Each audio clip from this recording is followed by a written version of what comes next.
I know I addressed the whole nice guy problem in a video in my show, but it keeps coming up in conversation lately, so I'm gonna try to touch on a few points that I didn't get to or didn't explain in enough detail in the show.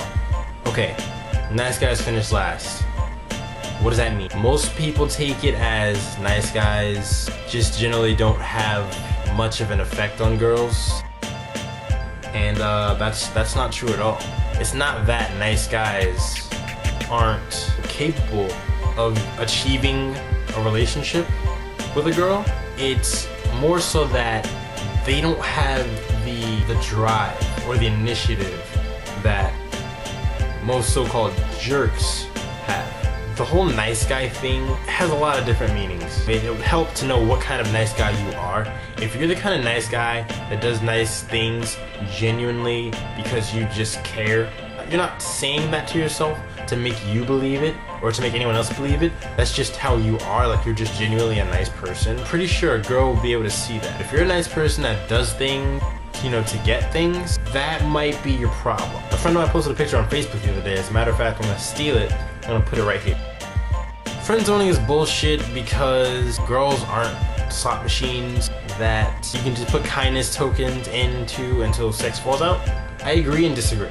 Friend zoning is not bullshit because it does happen to almost all of us, and it sucks when it happens, but you get over it and you move on. At the same time, you know, girls aren't just objects. Relationships aren't that cut and dry. So let's say you're type 2 nice guy. What can you do to actually get into a relationship or get whatever you want? Be more assertive. Be more upfront about what you want.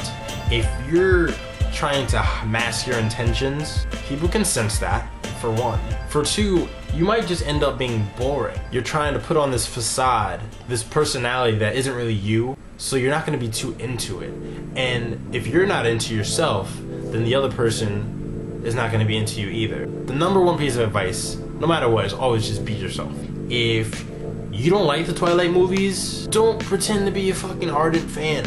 I mean, honestly, that just sounds like you're coming off as more of a gay best friend. Be upfront about it, man. Like, tell the girl, hey, you know, I feel this kind of way about you, and if they tell you that they don't like you like that, just dead it. 9 times out of 10, they're not gonna change their opinion. I mean, you'd be a fool to keep going after that person. Another thing I came across within a conversation with one of my female friends, girls like to be wined and dined. I'm not saying go out of your way, you know, buy a bunch of expensive gifts and things like that. Girls like to be surprised and romanticized and taken out, you know, and flaunted about. Maybe instead of just hanging out at your place, maybe you could take her out somewhere. Take her dancing. Do the movie thing. The movie thing is easy. Come on, somewhere that she wants to be. I mean, if you guys want to hang out, there's nothing wrong with that. There's nothing wrong with hanging out.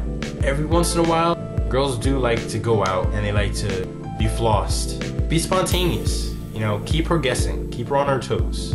Because then you'll be exciting. Even if you're in a relationship, you know, don't let things get repetitive. Don't ever let things get repetitive. You should always stay spontaneous. Keep your girl guessing. Keep that magic alive. And if you're a type 1 nice guy, like the nice guy, the genuine nice guy, believe it or not, there are girls, and I have proof of this because I'm friends with some of them. There are girls that are going for the genuine nice guy. Don't stop being a nice guy, you know, because if that's who you are, you're not gonna change that. So don't try to be someone that you're not. Again, just be yourself. Eventually, you'll find somebody that can appreciate you for the nice guy that you are.